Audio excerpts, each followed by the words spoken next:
Hello everyone. As promised पहले हम लोगों ने पूरा सीए इंटर का ऑडिट 80 पेजेस में हम लोगों ने कवर किया।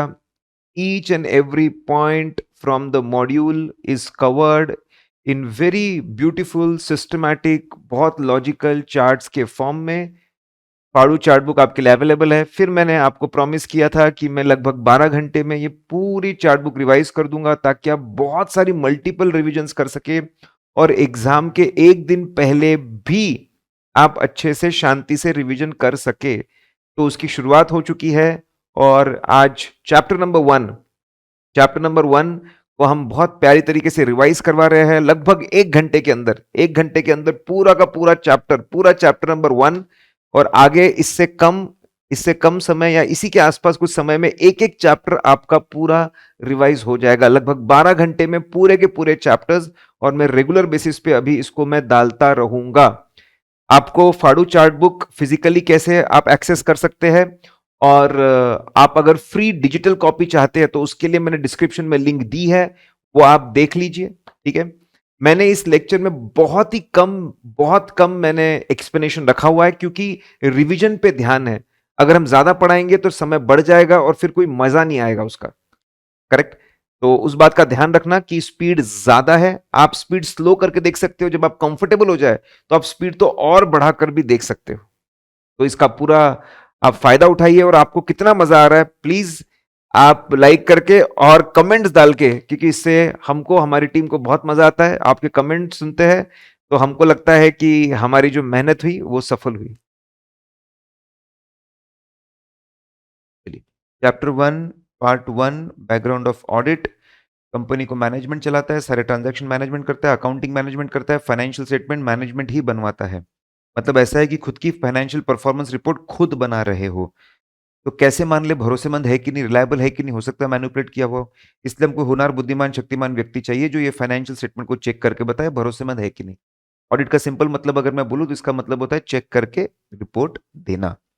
अब ऑडिट का टेक्निकल डेफिनेशन एज पर सी इंस्टीट्यूट क्या है? ऑडिट इज एक step by step systematic activity है, इंडिपेंडेंट निष्पक्ष बंदा करता है बिना किसी दबाव के। इंडिपेंडेंट एग्जामिनेशन है ऑफ फाइनेंशियल इंफॉर्मेशन, वेदर और not profit oriented, irrespective of legal size and form.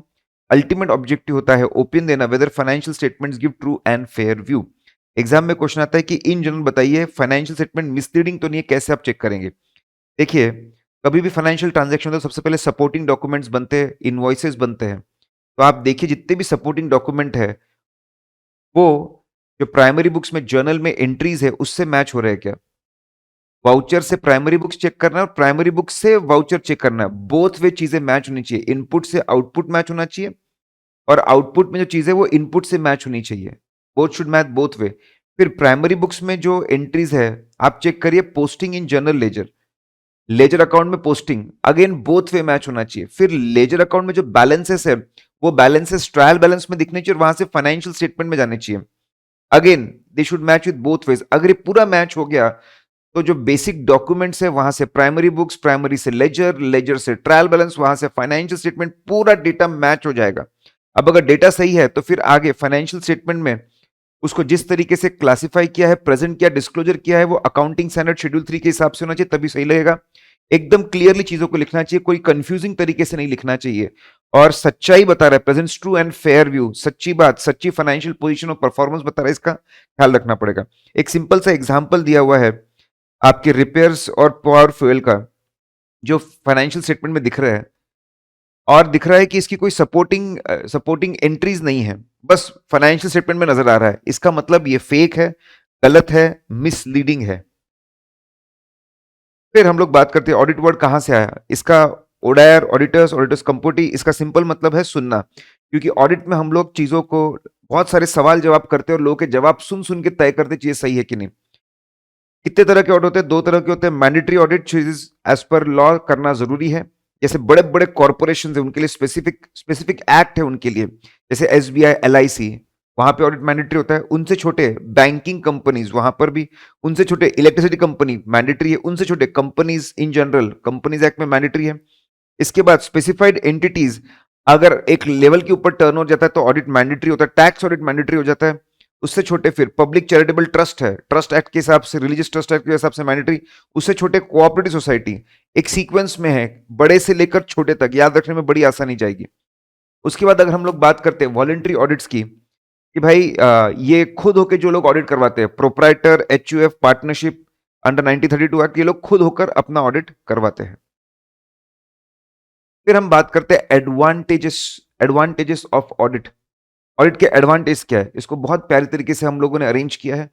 Auditor auditor जब रेगुलरली क्लाइंट को विजिट करता है तो एक मॉरल चेक क्रिएट होता है। लोग गलत चीजों से दूर रहते हैं क्योंकि पता है कि आसपास ऑडिटर घूम रहा है, पकड़ लेगा। क्योंकि वो रेगुलरली जाता है, देखता है कि कंपनी का पूरा काम, ठीक है, सिस्टमैटिकली जो स्टेप्स प्रोसीजर्स बनाए इंटरनल कंट्रोल्स के हिसाब से हो रहा है ना, वहां पे सिस्टम्स में कोई खामियां तो नहीं है, ठीक है। अब वो इतने बिजनेस घूमता है तो उसको समझ में आता है कि कहाँ पे ये लोग ज्यादा खर्चा कर रहे हैं, वेस्टेज लॉसेस भी कम करता है। तो रेगुलरली जाता है तो बेनिफिट निकल के आते हैं। एक मैं जोड़ना चाहूंगा, आप भी लिख लेना, कि रेगुलरली जाता है तो maintenance of books of accounts भी हो जाता है। फिर ऑडिट जब खत्म करता है वो, जब ऑडिट खत्म करता है तो अपने आप, देखिए बहुत सारे ऐसे लोग होते हैं जो बिजनेस से जुड़ते सिर्फ एज ए इन्वेस्टर, वो लोग regular day to day operations में एक्टिव नहीं होते, ठीक है। उनका फाइनेंशियल इंटरेस्ट होता है, बेनिफिट होता है, लेकिन वो मैनेजमेंट नहीं करते।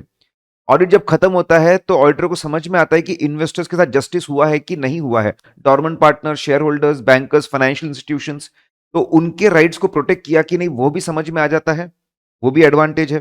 फिर ऑडिट होने के बाद जब ऑडिटेड फाइनेंशियल स्टेटमेंट हाथ में आते हैं तब बहुत सारे एडवांटेज फ्लो होते हैं। सबसे बड़ा गवर्नमेंट है। ऑडिटेड फाइनेंशियल स्टेटमेंट की मदद से आपको सब्सिडीज मिल जाएगी, लाइसेंस मिल जाएगा।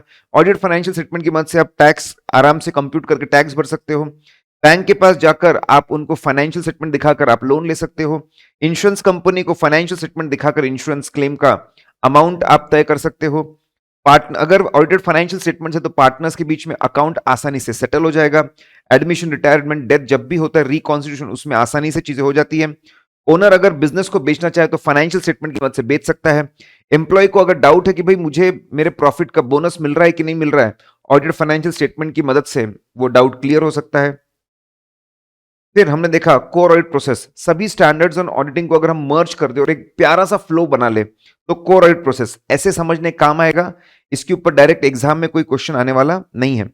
सबसे पहले ऑडिट को हम लोगों ने बांटा इन इन 5 फेजेस। पहला होता है इनिशियल फेज, उसके बाद में होता है प्लानिंग रिस्क असेसमेंट फेज, फिर उसकी प्लानिंग के बाद में एग्जीक्यूशन फेज, एग्जीक्यूशन फेज के बाद में रिपोर्टिंग फेज, और उसके बाद में अदर पॉइंट्स। चलिए इनिशियल फेज में हम लोग आते हैं। टी एक्ट के हिसाब से हम लोग दर दर की ठोकरें नहीं खाते। हम लोग we can not do advertisement, we can not beg for work. तो आपका नाम सुन के आपके नेटवर्क के थ्रू क्लाइंट आपके ऑफिस में आएगा, ऑडिट ऑफर करेगा, ठीक है। रिसेप्शन पे उसको बिठाइए और पूछिए प्री कंडीशन, बेटा फाइनेंशियल स्टेटमेंट तू बनाने के लिए तैयार है क्या? बोले हाँ मेरी टीम है। फिर दूसरा, क्या तू इसको एक अच्छे क्वालिटी के एप्लीकेबल फाइनेंशियल रिपोर्टिंग फ्रेमवर्क, मतलब अकाउंटिंग स्टैंडर्ड्स, अच्छे क्वालिटी के स्टैंडर्ड्स यूज करके फॉलो कर? हाँ बोले एएस प्लस शेड्यूल 3 फॉलो करूंगा। बहुत बढ़िया, प्री कंडीशन फुलफिल हो गई। फिर उसको बोलते हैं, जब वो उठता है आप मिल सकते हैं बॉस से। एक और चीज, आप कोई रिस्ट्रिक्शन तो नहीं डालोगे काम करने पे, limitation on scope prior to acceptance? बोले बिल्कुल नहीं। बहुत बढ़िया। तो अब रिसेप्शन से उठ के क्लाइंट हमारे सामने बैठा हुआ है, हमारे ऑफिस में बैठा है, तो कुछ प्रिलिमिनरी बातें उससे हमको पूछनी पड़ेगी। प्रिलिमिनरी बातें पूछनी पड़ेगी। पहला, भाई तुम्हारी इंफॉर्मेशन हम कलेक्ट करके हम सोचेंगे कि तुम्हारा काम करना है कि नहीं करना है, एक्सेप्टेंस एंड कंटेंट, तुम भरोसेमंद व्यक्ति हो कि नहीं हो, क्योंकि ऑडिट कोलैबोरेटिव एक्टिविटी है। फिर ये होने के बाद हम सोचेंगे कि तुम्हारे ऑडिट में इंडिपेंडेंट एथिकल रहने के लिए क्या करना पड़ेगा, तुम्हारे रिश्तेदारों को दूर रखना पड़ेगा, तुम्हारे शेयर होल्डर्स को दूर रखना पड़ेगा, एंड सो ऑन। फाइनली जब सब तय हो जाए तो हम एंगेजमेंट लेटर साइन करेंगे। जब एंगेजमेंट लेटर साइन होता है तो इनिशियल फेज खत्म हो जाता है। ये प्रोसेस कोई पूछने नहीं वाला, ये सिर्फ अंडरस्टैंडिंग के लिए है। फिर उसके बाद में अगला फेज होता है प्लानिंग फेज। प्लानिंग में सबसे पहले बनती है स्ट्रेटेजी। सबसे पहली स्ट्रेटेजी ब्रॉड गाइडलाइंस है कि ऑडिट कैसे करना चाहिए। स्ट्रेटेजी बनने के बाद में ये 4-5 पेज की बनती है। इसके बाद में डिटेल स्टेप बाय स्टेप कि काम कैसे करना, उसके लिए ऑडिट प्लान बनता है। प्लान 3 तरह के बनते हैं। पहले रिस्क असेसमेंट का प्लान बनता है, उसको एग्जीक्यूट करते, फिर फर्दर ऑडिट प्रोसीजर का प्लान बनता है, उसको एग्जीक्यूट करते, और अगर जरूरत पड़ी तो स्पेसिफिक ऐसे इंप्लीमेंट करने के लिए भी प्लान बनाया जाता है। इनको अपडेट करते ओवर पीरियड ऑफ टाइम। सबसे पहला प्लान बनता है, ठीक है, प्लानिंग फेज में, और प्लानिंग फेज में ही वो एग्जीक्यूट होता है। रिस्क असेसमेंट प्रोसीजर, ये टेक्निकल वर्ड है, इसका सिंपल मतलब है it simply means collect information and obtain understanding. जानकारी हासिल करो, धंधे को समझो, इंडस्ट्री को समझो, इंडस्ट्री के अंदर धंधे को समझो, धंधे के इंटरनल कंट्रोल्स को समझो, अंडरस्टैंडिंग, ताकि इसकी मदद से हम रिस्क निकाल सकें। ठीक है, एक बार आप अंडरस्टैंडिंग ऑब्टेन कर लो ना चीजों की, फिर उसके बाद में आइडेंटिफाइंग रिस्क। इंग्लिश में दोनों सेम लगते होंगे लेकिन दोनों का मतलब अलग है। जानकारी इकट्ठा, रिस्क असेसमेंट प्रोसीजर मतलब सिर्फ जानकारी इकट्ठा करना, और उसके बाद में अगला स्टेप होता है आइडेंटिफाइंग रिस्क, क्या गलत हो सकता है, एंड असेसिंग रिस्क मतलब किस लेवल पर गलती हो सकती है, is it a high level, medium level, low level, और इसका नेचर कैसा है, is it a financial statement level risk और is it a assertion level risk.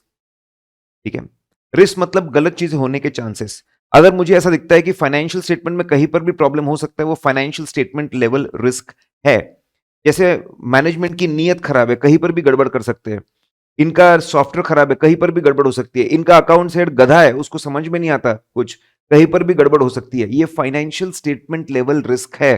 फिर इसका अपोजिट होता है असर्शन लेवल रिस्क। असर्शन क्या होता है, इन जनरल जितनी भी जानकारी फाइनेंशियल स्टेटमेंट से आ रही है, ठीक है, मैनेजमेंट दे रहा है, उसको हम लोग बोलते हैं असर्शंस, उसको बोलते हैं हम लोग मैनेजमेंट असर्शंस। डायरेक्ट हो सकता है, सीधा लिखा हुआ, या फिर इनडायरेक्ट लिखा हुआ लेकिन अंडरस्टूड है। एक्सप्लिसिट इम्प्लिसिट भी हो सकता है। अगर कोई चीज नहीं लिखी है मतलब नहीं होगी, एसेट के ऊपर चार्ज नहीं लिखा हुआ है मतलब नहीं होगा। ठीक है, अब स्पेसिफिक उसका मतलब बताता हूं मैं आपको। फाइनेंशियल स्टेटमेंट में तीन तरह के डेटा होते हैं, transaction balances and disclosure, TBD, transaction balances disclosure. ये जो तीन चीजें हैं, ये हमको बहुत सारी इंफॉर्मेशन देते हैं, डायरेक्टली इनडायरेक्टली बहुत सारी इंफॉर्मेशन देते हैं। इसी को हम लोग असर्शंस बोलते हैं। एग्जाम्पल के तौर पे सपोज ट्रांजैक्शन की बात करता हूं, सेल्स 1000 करोड़ का है, ठीक है, और ये एक आगे ऐसे 315 है, वहां पे चर्चा वापस होने ही वाली है। 315, ठीक है, उसमें होगा असर्शन में। अगर बात करो 1000 करोड़ का सेल है, मतलब वो बोल रहे असली सेल है, ऑकरेंस, वो बोलना चाहते हैं कि असली है, occurrence is the assertion. Amount सही है, कंप्लीट है, कुछ भी छूटा नहीं है, completeness is the assertion. Amount सही है, एक्यूरेसी इज द असर्शन। दो स्पेशल क्लासिफिकेशन सही है, कैपिटल वर्सेस रेवेन्यू और प्रोडक्ट वाइज, और कट ऑफ इस साल का अगले साल नहीं, अगले साल का इस साल। ये ट्रांजैक्शंस के असर्शन है। अगर मैं बात करूं balance, land and building 100 crore का है, लिखा है मतलब असली है, existence, existence is the assertion, कुछ भी छूटा नहीं है, completeness is the assertion. Amount से वैल्यूएशन इज द असर्शन, हमारे बैलेंस शीट में हम इसके मालिक के, राइट्स एंड ऑब्लिगेशन, वैसे नोट्स टू अकाउंट्स के होते हैं। तो अगर मैं शॉर्ट में बोलना चाहूं, ट्रांजैक्शन बैलेंस डिस्क्लोजर से जो हमको स्पेसिफिक इंफॉर्मेशन मिल रही है, वो हमारे लिए असर्शन है।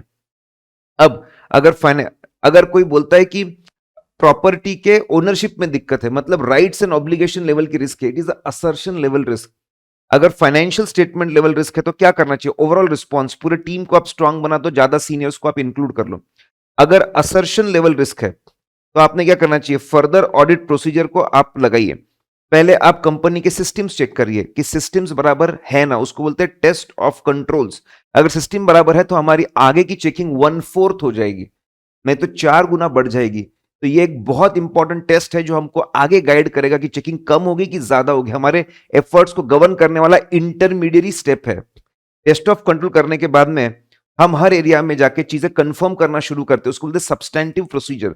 जब हम लोग उसके अंदर, ठीक है, अमाउंट्स, रेशियोज का, ग्राफ्स का कंपैरिजन करते हैं तो उसको बोलते हैं एनालिटिकल प्रोसीजर्स। कंपेयर करके देखना चीजें सही लग रही क्या, एनालिटिकल प्रोसीजर्स। जब हम लोग मैदान में उतर के डॉक्यूमेंट्स देखते हैं, लोगों से बातचीत करते, पूछताछ करते, कैलकुलेशंस, रिकैलकुलेशंस करते, उसको बोलते हैं टेस्ट ऑफ डिटेल्स। सब चीज पे नहीं करना होता है, इसलिए हम लोग सैंपलिंग करते हैं। जब इनकम एक्सपेंस को चेक करते, सपोर्टिंग डॉक्यूमेंट वाउचर से, उसको वाउचिंग बोलते हैं। जब एसेट लायबिलिटी को चेक करते, उसको वेरिफिकेशन बोलते हैं इन जनरल। ये सारी चेकिंग इकट्ठा करके हम लोग करेंगे, सबूत इकट्ठा करेंगे, सपो फाइनेंशियल आइटम्स को सपोर्ट करें सबूत। हम दूसरों की मदद लेते हैं, ब्रांच ऑडिटर की मदद लेते हैं, इंटरनल ऑडिटर की मदद करते लेते हैं हम लोग, एक्सपर्ट्स की मदद लेते हैं हम लोग। फिर ये सारे सबूत इकट्ठा करने में आखिरी में हम लोग सारी इंपॉर्टेंट चीजें मैनेजमेंट से लिख कर लेते हैं। कल कुछ गलत होता है तो पहले सबको ये दिखाएंगे, तुम जेल जाओगे, फिर हमारे ऊपर कोई नौबत आएगी। खुद को प्रोटेक्ट करने के लिए सारी इंपॉर्टेंट बातें उनके लेटर हेड पे साइन करके ले लो।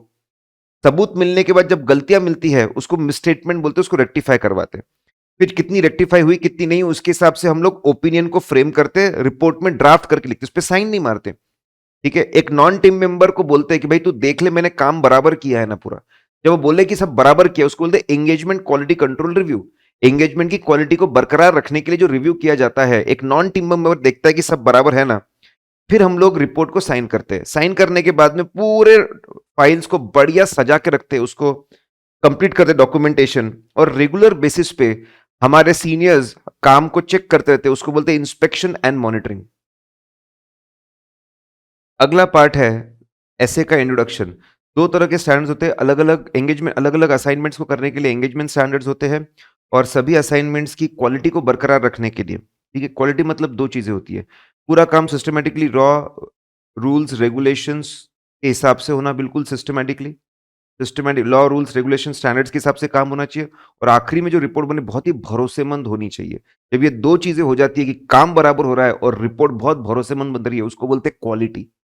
अब अलग अलग तरह के असाइनमेंट्स को दो इसमें बांटा गया, assurance services and related services. जब भी किसी असाइनमेंट में हम सामने वालों को भरोसा दिला रहे हैं कि इंफॉर्मेशन रिलायबल है कि नहीं, उसको बोलते हैं अश्योर करना, अश्योरेंस बोलते हैं उसको। ठीक है, और इसी तरह का काम, इसी तरह की स्किल्स लगती है, इसी तरह काम होता है, लेकिन हम किसी को भरोसा नहीं दिला रहे, उसको हम रिलेटेड सर्विसेज बोलते हैं। अब इसके अंदर जब हम लोग ऑडिट कर रहे हैं हिस्टोरिकल इंफॉर्मेशन का, मतलब बुक्स ऑफ अकाउंट से निकली हुई फाइनेंशियल इंफॉर्मेशन, वो हिस्टोरिकल इंफॉर्मेशन है। बुक्स ऑफ अकाउंट से निकली हुई जो फाइनेंशियल इंफॉर्मेशन होती है, उसको हम हिस्टोरिकल इंफॉर्मेशन बोलते हैं।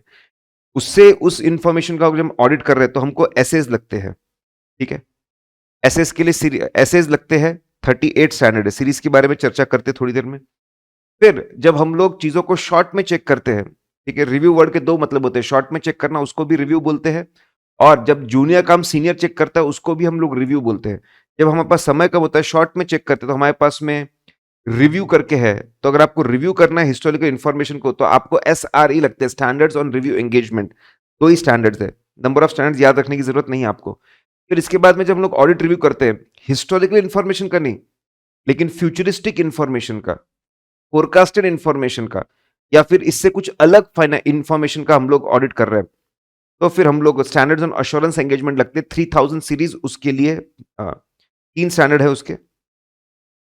तो अलग अलग तरह के असाइनमेंट्स के लिए अलग अलग स्टैंडर्ड्स हैं हमारे पास। हिस्टोरिकल इन्फॉर्मेशन मतलब बुक्स ऑफ अकाउंट से निकलने वाली फाइनेंशियल इन्फॉर्मेशन, सिंपल। अब रिलेटेड सर्विसेज, हम लोग इसके बारे में और चर्चा करेंगे। Similar set of knowledge and skills लगता है, लेकिन हम किसी को भरोसा नहीं दे रहे। ठीक है, दो तरह के असाइनमेंट होते हैं इसके अंदर generally, agreed upon procedure AUP और कंपाइलिंग फाइनेंशियल स्टेटमेंट्स। हम आगे जाके इसके ऊपर चर्चा करेंगे, अभी आपको नहीं समझ में आएगा, इट्स ओके। फिर अगर हम लोग बात करें कि क्वालिटी बरकरार रखने के लिए वी हैव SQC1।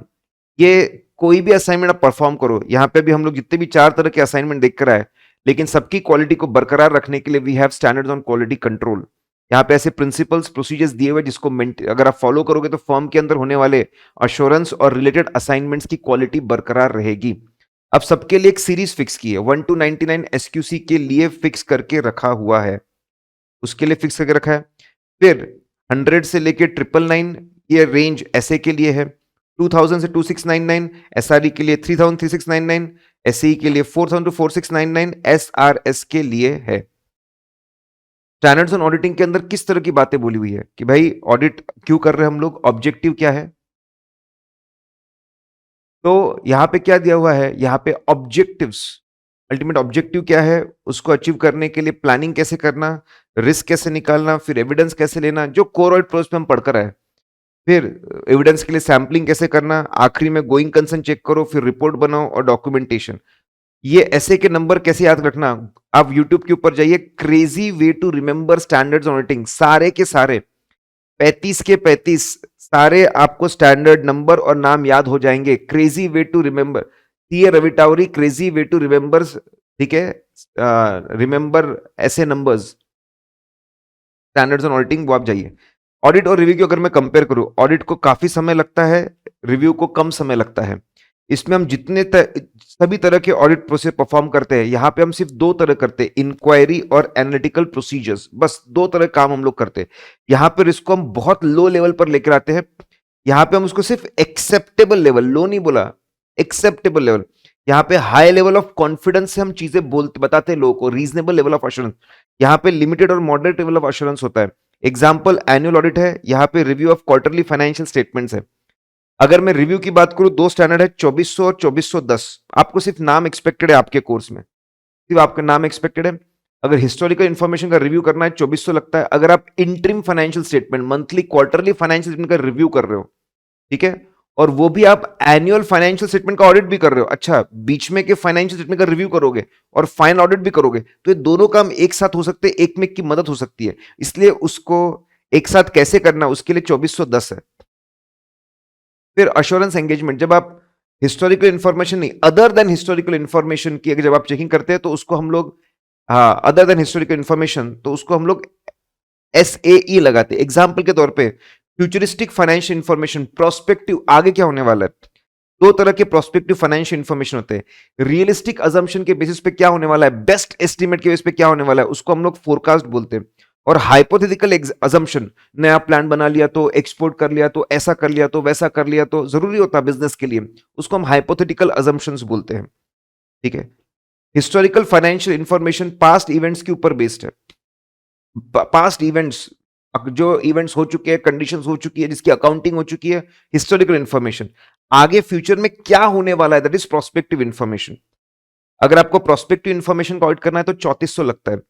फिर आपके इसमें सिर्फ एक नाम है, proforma financial information.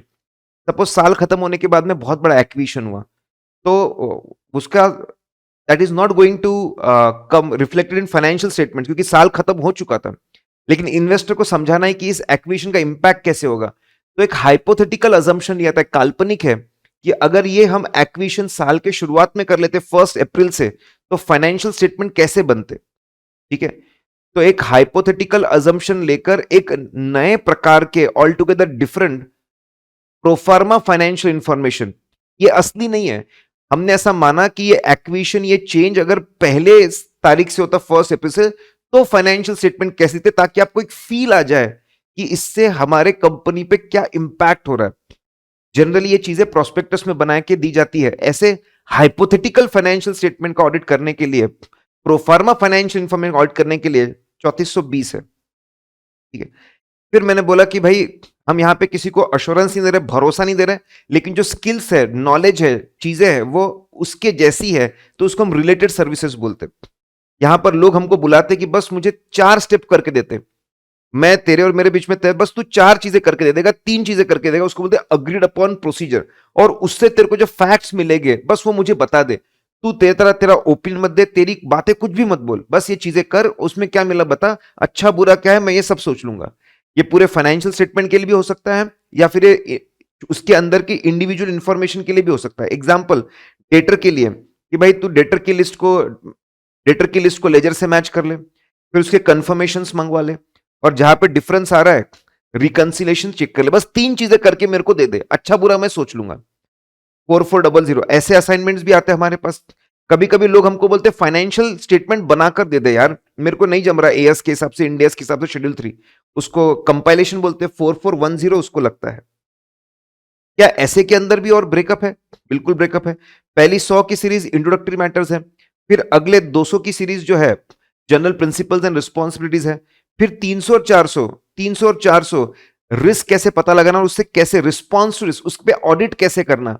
304 response risk मतलब ये ऑडिट प्रोसीजर्स होते हैं, इनसे हमको सबूत मिलते हैं। सबूतों की परख होनी चाहिए आपको, कितने प्रकार के सबूत है, कहां पे कम कहां पे ज्यादा ले। फिर दूसरों की मदद कैसे लेना, 600 सीरीज है दूसरों की मदद कैसे लेना, 700 सीरीज है रिपोर्टिंग के ऊपर। और स्पेशलाइज एरिया अभी तक से, हाँ, आपके कोर्स में नहीं है, अलग अलग तरह के स्पेशल तरह के ऑडिट कैसे करने हैं, उसके लिए 800 सीरीज है। और 900 सीरीज तो ब्लैंक है, कुछ बोला ही नहीं उसके बारे में।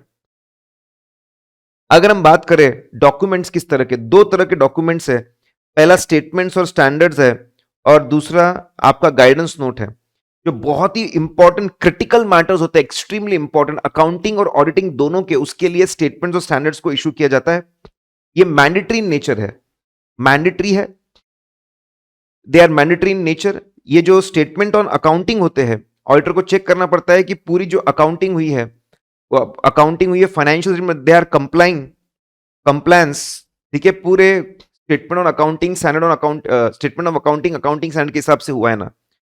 और अगर कुछ फॉलो नहीं होता तो रिपोर्ट में बताना जरूरी है, मैंडेटरी है। वैसे ही ऑडिट जब करते तो ऑडिट का पूरा काम शुरुआत से लेके ये स्टेटमेंट्स और स्टैंडर्ड्स के हिसाब से होना चाहिए। इंटरनेशनल स्टैंडर्ड से जो मिलते जुलते उनको हम स्टैंडर्ड्स नाम देते हैं। इसके अलावा कुछ इशू किए तो स्टेटमेंट हम लोग जनरली बोलते हैं। अब ये भी बोल सकते हो स्टेटमेंट अब पुराने पुराने शब्द है, पुरानी चीज है। आजकल नई चीजों को सिर्फ स्टैंडर्ड्स बोलते हैं, लेकिन दोनों का फील, दोनों का पर्पस एकदम सेम है। ये दोनों मैंडेटरी होते हैं और फॉलो नहीं किया तो रिपोर्ट में लिखना पड़ता है। गाइडेंस नोट रिकमेंडरी नेचर के होते हैं। अगर जस्टिफाइड रीजन है तो आप इसके अगेंस्ट जा सकते हो।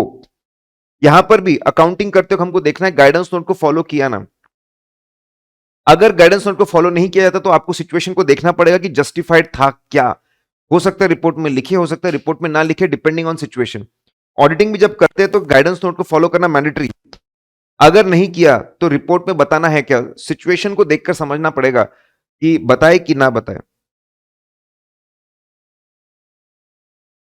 अब मेंबर्स की क्या ड्यूटी है, चार्ट अकाउंटेंट्स की क्या ड्यूटी है कि जब भी वो अटेस्ट फंक्शन करते हैं, मतलब रिपोर्ट, सर्टिफिकेट्स, फाइनेंशियल स्टेटमेंट, जब भी ये सारी चीजें लोग साइन करते हैं उनको मैंडेटरी है कि स्टैंडर्ड्स और स्टेटमेंट्स फॉलो करने ही करने पड़ेंगे। स्टैंडर्ड्स नया नाम है, स्टेटमेंट्स पुराना नाम हुआ करता था मोटा मोटी। और अगर वो इसको फॉलो नहीं करेंगे तो उनको अपने रिपोर्ट में बात को बताना पड़ेगा, रीजंस क्या क्यों नहीं कर पाए।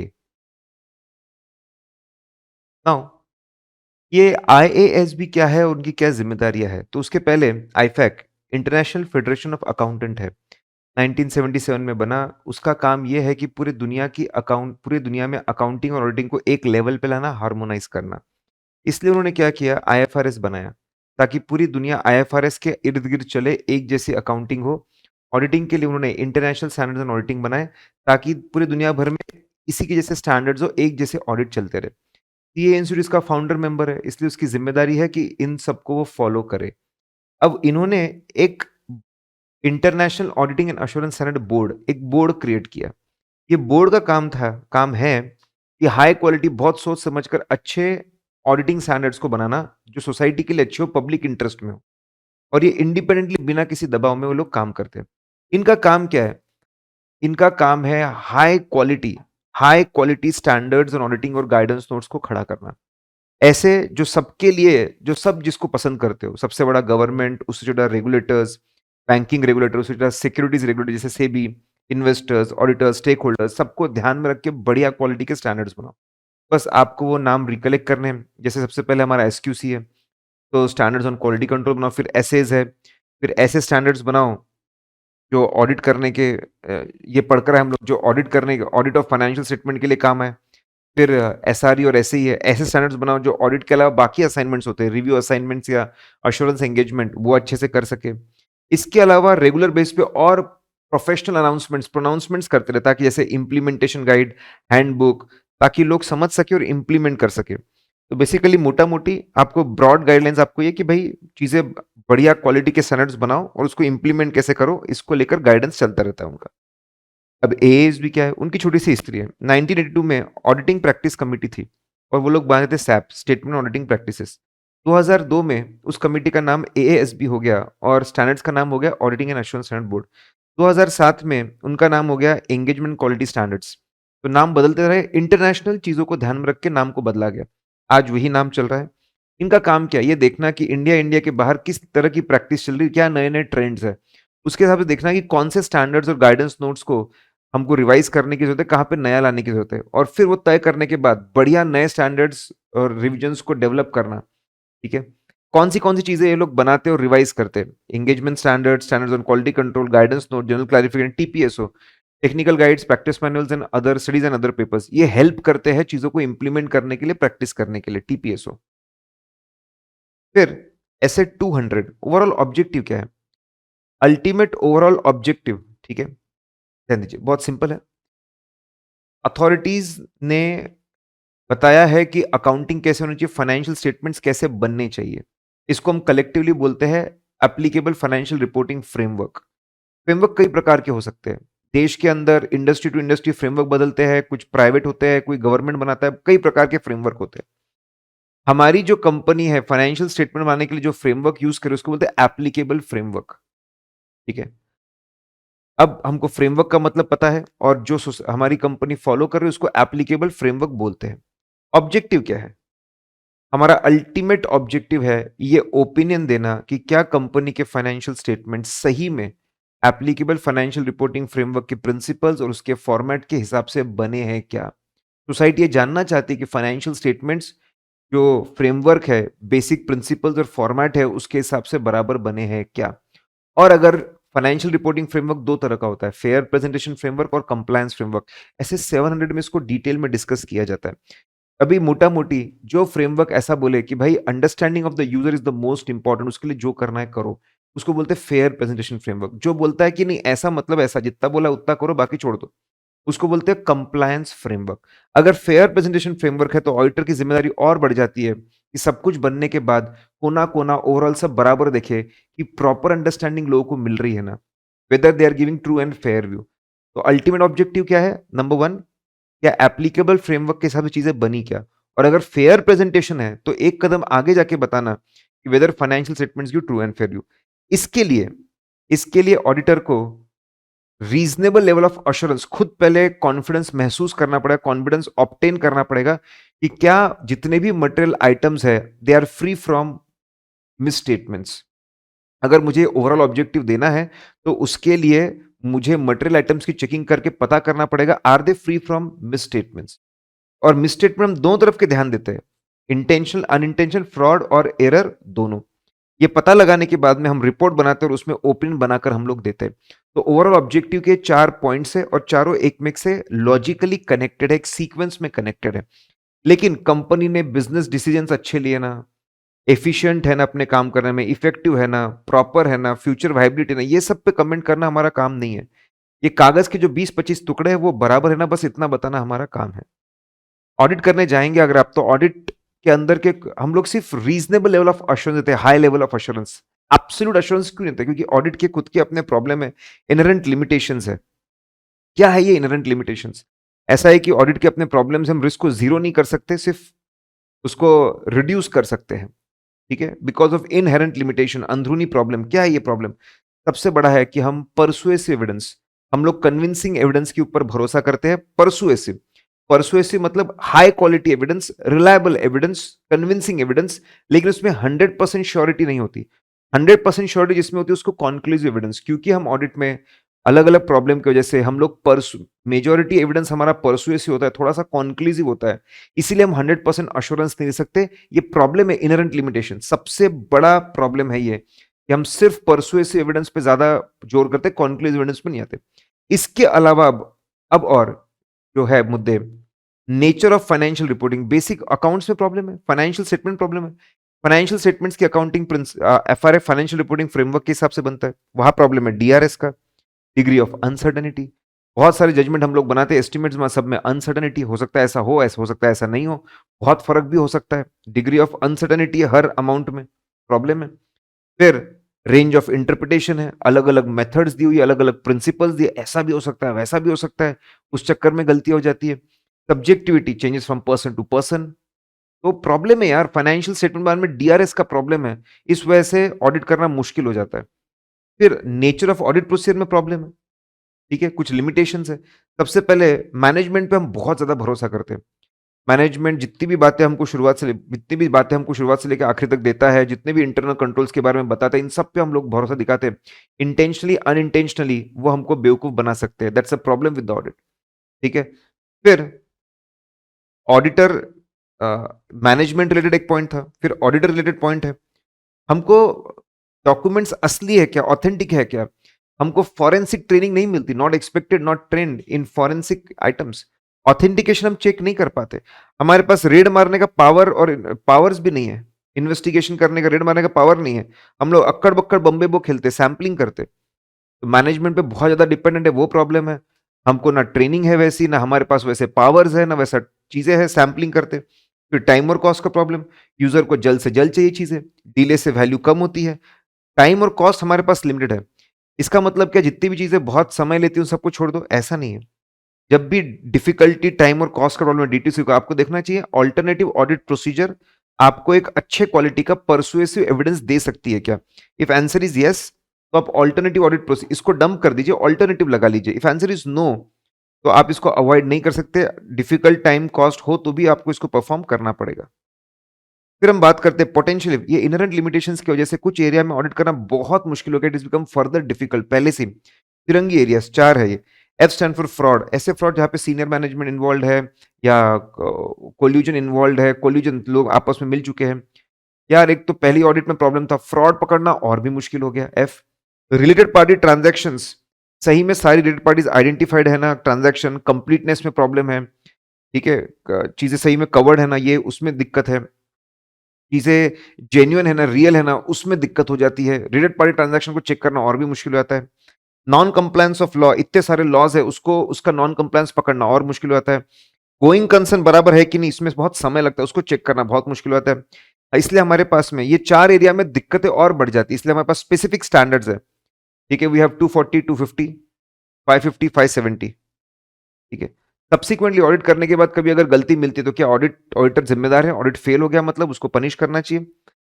ठीक है, अब ऐसा है कि सब्सिक्वेंट डिस्कवरी मिल सकती है, it can be misstatement, it can be fraud की वजह से हो सकता है, एरर की वजह से होता है, इसका मतलब ऑडिटर जिम्मेदार पनिश कर दो ऐसा नहीं है। हमको सिचुएशन इवैल्यूएट करनी पड़ेगी, हमको देखना पड़ेगा कि उसने ऑडिट प्रोसेस बराबर परफॉर्म की थी क्या, एविडेंस ऑब्टेन किया था क्या, ऑब्टेन करने के बाद में क्या उसने एविडेंस को स्टडी किया था, एनालाइज किया था, इवैल्यूएट किया था क्या, अच्छे से रिपोर्ट बनाई थी क्या, देखना पड़ेगा। अगर बनाई थी तो वो जिम्मेदार नहीं है, नहीं बनाई थी तो जिम्मेदार रहेगा। ऑडिटर पुअर क्वालिटी ऑडिट करेगा, केयरलेसली ऑडिट करेगा, सत्यानाश कर देगा और बाद में बोलेगा अरे मेरा प्रॉब्लम नहीं है, ऑडिट के इनहेरेंट लिमिटेशन है, दैट्स नॉट पॉसिबल। आप आपका बुरा काम, गलत काम ये नहीं बोल सकते कि this are inherent, this is because of inherent limitation of audit, as a protection आप यूज नहीं कर सकते। इनहेरेंट लिमिटेशन है इसलिए मैंने पुअर क्वालिटी एविडेंस ले लिया, आप ऐसा इसको मिसयूज मत करिए। ठीक है, आपको ऑडिट पूरी ईमानदारी बहुत अच्छे से करना है। अगर फिर भी चीजें आप पकड़ नहीं पाए तो फिर आप बताइए मेरी प्रॉब्लम नहीं, इनहेरेंट, लेकिन उसका सहारा लेकर आप घटिया क्वालिटी का ऑडिट ना करें। You can use it, final conclusion, you can use it as a defence, but you should not use it as a excuse to do poor quality audit. फिर ये प्रॉब्लम से निपटने के लिए हमने क्या करा, हमने एथिकल होना चाहिए। एथिक्स मतलब अच्छा क्या होता है, बुरा क्या होता है। प्रोफेशनल एथिक्स मतलब प्रोफेशनली क्या अच्छे काम होते हैं, कौन से बुरे काम होते हैं, उसको हम लोग प्रोफेशनल एथिक्स बोलते हैं। कोड ऑफ एथिक्स है ऐसे का जो हमको बताता है कि प्रोफेशनली क्या सही है क्या गलत है। और ये कोड ऑफ एथिक्स के अंदर बहुत ही इंपॉर्टेंट कुछ प्रिंसिपल्स दिए, फंडामेंटल प्रिंसिपल्स, मैंडेटरी है ये। ठीक है, एथिकल बिहेवियर के लिए कुछ प्रिंसिपल्स को फॉलो करना ही करना पड़ेगा, इनको फंडामेंटल प्रिंसिपल्स बोला जाता है। अब इसका शॉर्टकट भी दिया है या फिर लॉजिकली भी चल सकते हैं हम लोग। मैं शॉर्टकट दिया हुआ है सामने तो उसके तो चल रहा है, सीबीआई ऑफिस। ठीक है, सीबीआई ऑफिस, अगर आपको एथिकल रहना है तो सबसे important C stand for confidentiality. आपको आपके क्लाइंट की जानकारी को कॉन्फिडेंशियल रखना होगा, इसके दो ही एक्सेप्शन है, इफ रिक्वायर्ड बाय लॉ और परमिटेड बाय क्लाइंट। एथिकल रहने में बहुत इंपॉर्टेंट है क्लाइंट को प्रोटेक्ट करना, और प्रोटेक्ट करने के लिए चीजों को कॉन्फिडेंशियल रखना। फिर again C stand for competence. ठीक है, ऑडिट को लगने वाले बहुत सारे लॉ, रूल्स, रेगुलेशंस और स्टैंडर्ड्स होते हैं। हमेशा खुद को रेगुलर बेसिस पे नॉलेज अटेन कर करके खुद को अपडेटेड रखिए, और अपडेटेड रखकर आप केयरफुली काम करिए ताकि काम सिस्टमेटिकली लॉ, रूल्स, रेगुलेशंस और स्टैंडर्ड्स के हिसाब से काम हो। ठीक है, डिलीजेंटली मतलब क्या, केयरफुली, थरोली, टाइमली काम करना। फिर बी फॉर बिहेवियर, प्रोफेशनल भी मतलब लॉ का सम्मान करिए, अकाउंट और ऑडिट को लगने वाला जो पूरा लॉ है उसका सम्मान करिए, उसके हिसाब से आपको ऑडिट का काम करना चाहिए। ऐसा कुछ भी काम मत करिए जिससे इंस्टीट्यूट का नाम खराब होता हो, discredit. I is integrity, being honest, सबसे important, honest and straightforward हमेशा रहिए। इनफैक्ट इंटीग्रिटी, इंटीग्रिटी मतलब ऑनेस्टी से काम करना, बीइंग स्ट्रेट फॉरवर्ड, इसमें ये भी लिखा हुआ है कि सपोज अगर काम करते वक्त आपको कोई कम्युनिकेशन आपको पता चला, कम्युनिकेशन या फिर उससे बड़ा रिटर्न्स या उससे बड़ा कोई रिपोर्ट आपको पता चली, या कोई भी दूसरा कम्युनिकेशन जहां पे आपको पता है कि चीजें आरओएम है, रेकलेसली बनाई गई है, रेकलेसली बनाई गई है, केयरलेसली बनाई गई है, या फिर चीजों में बहुत सारी इंपॉर्टेंट चीजें ओमिटेड है, या फिर मिसलीडिंग है। अगर ऐसी चीजें आपको दिखने लगे तो आप ऑनेस्ट लोग हो, आपने उससे खुद को डिसएसोसिएट करना चाहिए, अलग हो जाना चाहिए। फिर ऑब्जेक्टिविटी मतलब जब भी जानकारी मिले उसको जब आपको इंटरप्रेट करना है, जजमेंट्स बनाने हैं, तो आपने अनबायस्ड होना चाहिए। इसका मतलब आपने क्या अवॉइड करना चाहिए? ठीक है, खुन्नस, बिकना, झुकना। स्ट्रॉन्ग ओपिनियन होता है, हम किसी को बहुत पसंद करते हैं फिर किसी के अगेंस्ट होते हैं, ऐसे strong opinions favourable unfavourable avoid करिए। पर्सनल बेनिफिट के लिए, कॉन्फ्लिक्ट ऑफ इंटरेस्ट, बस पर्सनल बेनिफिट के लिए काम मत करिए, उसको लेकर इंटरप्रिटेशन मत करिए, बिकिए मत, और किसी के इन्फ्लुएंस में आके एक्सटर्नल प्रेशर में आकर काम मत करिए। ऑडिट से रिलेटेड सारे जजमेंट्स आप ठंडे दिमाग से अनबायस्ड होकर चले। अवॉइड खुन्नस, अवॉइड बिकना, अवॉइड झुकना। फिर एक बहुत खास बात, अब यहां पर ये तो एथिकल रिक्वायरमेंट है, इसके अलावा इंडिपेंडेंट मतलब लीगली पर्सनली प्रोफेशनली किसी पे डिपेंडेंट नहीं होना, किसी क्लाइंट से डिपेंडेंट नहीं होना, किसी पे बहुत जुड़ के नहीं रहना क्लाइंट से। इंडिपेंडेंस ऑफ माइंड होना चाहिए, लीगली पर्सनली प्रोफेशनली हम डिपेंडेंट फाइनेंशियली डिपेंडेंट नहीं है। दिखना भी चाहिए, लोगों को दिखना भी चाहिए कि हाँ ये ऐसा नहीं है, तो होना भी चाहिए, और थर्ड पार्टीज को सोसाइटी को दिखना भी चाहिए। इंडिपेंडेंस रहने से आपकी ताकत ऑनेस्ट रहने की, अनबायस्ड रहने की, प्रोफेशनल स्केप्टिज्म की बढ़ जाएगी। अभी प्रोफेशनल स्केप्टिज्म का मतलब हम देखेंगे। ऑडिट में आपको एथिकल भी रहना पड़ता है, ओसीबीआई वाले प्रिंसिपल्स भी फॉलो करने पड़ते हैं, साथ में इंडिपेंडेंट भी रहना पड़ता है। लेकिन बाकी असाइनमेंट्स में जैसे अकाउंटिंग टैक्सेशन कंसल्टेंसी, इसमें सिर्फ आपको एथिकल रहना पड़ेगा, इंडिपेंडेंट नहीं भी रहे तो चलता है। प्रोफेशनल स्केप्टिज्म मतलब क्या? ऑडिट के दौरान आपको बहुत सारी जानकारी मिलेगी, हमेशा अलर्ट रहिए और दिमाग पे रखिए, हो सकता है कि इसमें झूठ बोला गया हो, आपको बेवकूफ बनाया गया हो, इसलिए चीजों पे ब्लाइंडली रिलाई मत करिए। इसके लिए क्या करना चाहिए? क्वेश्चनिंग माइंड, हमेशा क्वेश्चनिंग माइंड और क्रिटिकल असेसमेंट, सवाल पूछिए इंफॉर्मेशन को लेकर और क्रिटिकली उसको एनालाइज करिए, इसमें क्या चीजें होती है, सी फार वाली चीजें। हमेशा सोचिए कि मेरे पास जो सबूत है उससे मिसमैच तो नहीं हो रहा है, कोई कॉन्ट्रडिक्शन तो नहीं है इस एविडेंस में और पहले के एविडेंस में। हमेशा कॉन्ट्रडिक्शन इसके बारे में सोचो, हमेशा ये सोचो कोई इंटेंशनली तो ऐसा नहीं कर रहा, इसमें फ्रॉड के चांसेस तो नहीं है, ठीक है। हमेशा स्टैंडर्ड्स में जितना लिखा है उससे ज्यादा भी आप प्रोसीजर परफॉर्म कर सकते हैं, एडिशनल भी जरूरत पड़ने पर। रुकिए मत कि स्टैंडर्ड्स में इतना लिखा है तो इतना ही करेंगे। और रिलायबिलिटी है क्या, डॉक्यूमेंट रिलायबल है क्या, उसमें कोई ऐसे इंडिकेशन तो नहीं जो सजेस्ट करते दैट समथिंग इज रॉन्ग। सी फार वाले पॉइंट्स, प्रोफेशनल स्केप्टिज्म को अगर आपको इंप्लीमेंट करना है तो आपको सी फार वाले पॉइंट्स को इंप्लीमेंट करना पड़ेगा। इससे क्या होगा? ओवरलुकिंग, जल्दबाजी में चीजें आपसे छूट जाएंगी, ऐसा काम नहीं होगा। ओवर जनरलाइजेशन, बस एक दो चीजों को चेक करके हजार के बारे में ओपिनियन बना लिया, ओवर जनरलाइजेशन नहीं होगा। इनअप्रोप्रिएट अजम्पशन, सीनियर है तो ऑनेस्ट होगा, सोसाइटी में नाम है तो बड़ा होगा, ऐसी चीजें नहीं होगी। आप इसको मिस इंटरप्रिट भी मत करिए। हाँ, क्वेश्चनिंग माइंड और क्रिटिकल असेसमेंट ये आता है। करना क्या है? प्रोफेशनल स्केप्टिक, जब भी जानकारी मिले केयरफुली उसको इवैल्यूएट करिए, कोई इशू नहीं मिलता उस पर पूरा विश्वास दिखाइए। अगर आपको इंडिकेटर है कोई डाउट के तो उसकी ज्यादा ऑडिट प्रोसेस करिए, मॉडिफाई करिए ऑडिट प्रोसीजर। इसका मतलब ये नहीं है कि लोगों की ऑनेस्टी पे हम शक करते फिरे, नहीं नहीं, हम बोल रहे हैं ब्लाइंड फेथ मत करिए। आप पहले प्रोफेशनल स्केप्टिज्म लगाइए, कोई भी इंसान हो, मोदी जी भी हो, कोई भी हो, प्रोफेशनल स्केप्टिज्म को लगाइए। जब कुछ नहीं मिलता तो पूर्ण विश्वास करिए, इसका मतलब यह है बस सोच समझ के विश्वास करिए, आदमी कोई भी हो। फिर ऐसे 210 में जब भी बंदा आता है तो ऑडिट करवाने के लिए precondition, premises of audit, basics of audit भी इसको बुलाता है, उसको फुलफिल करिए।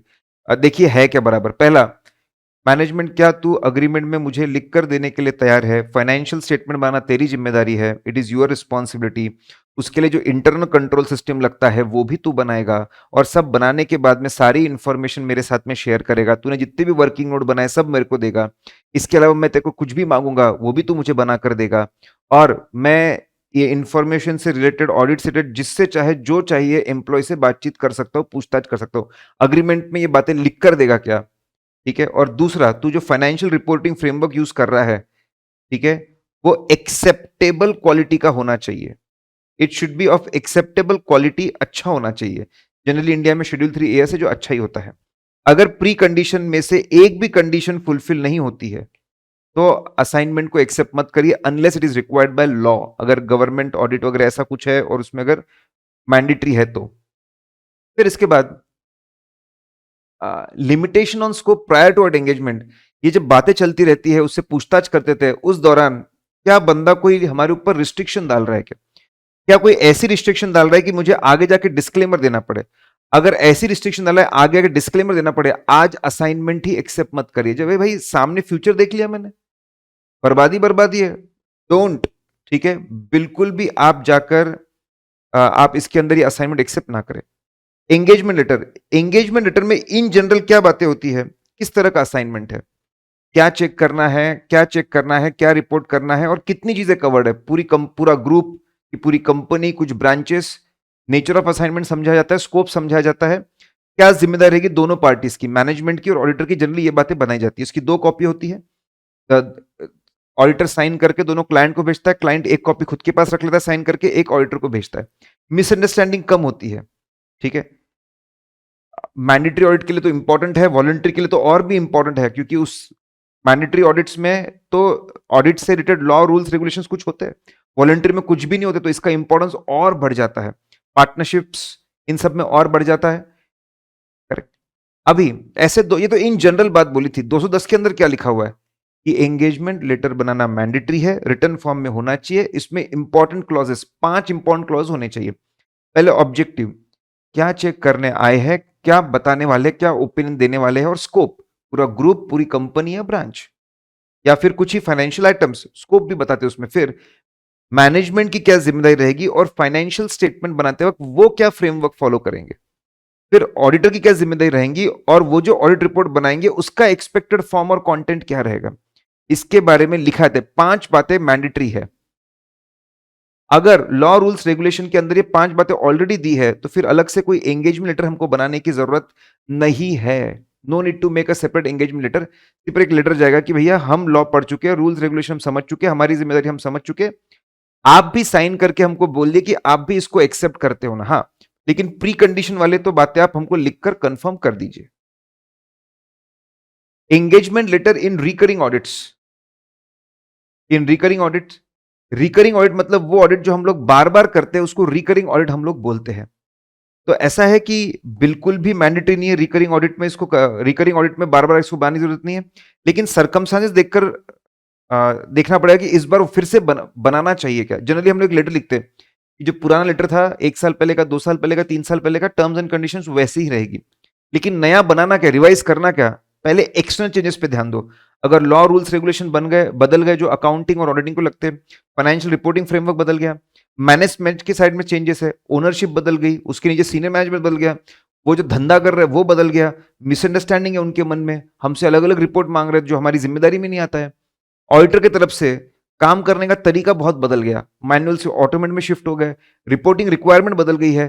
तो फिर ऐसे केस में हम लोग, इस केस में हमने रिवाइज्ड एंगेजमेंट लेटर के बारे में सोचना। चलिए, चेंज इन टर्म्स, क्या एक बार टर्म्स ऑफ एंगेजमेंट फिक्स होने के बाद में बदल सकते हैं क्या? बिल्कुल बदल सकते हैं।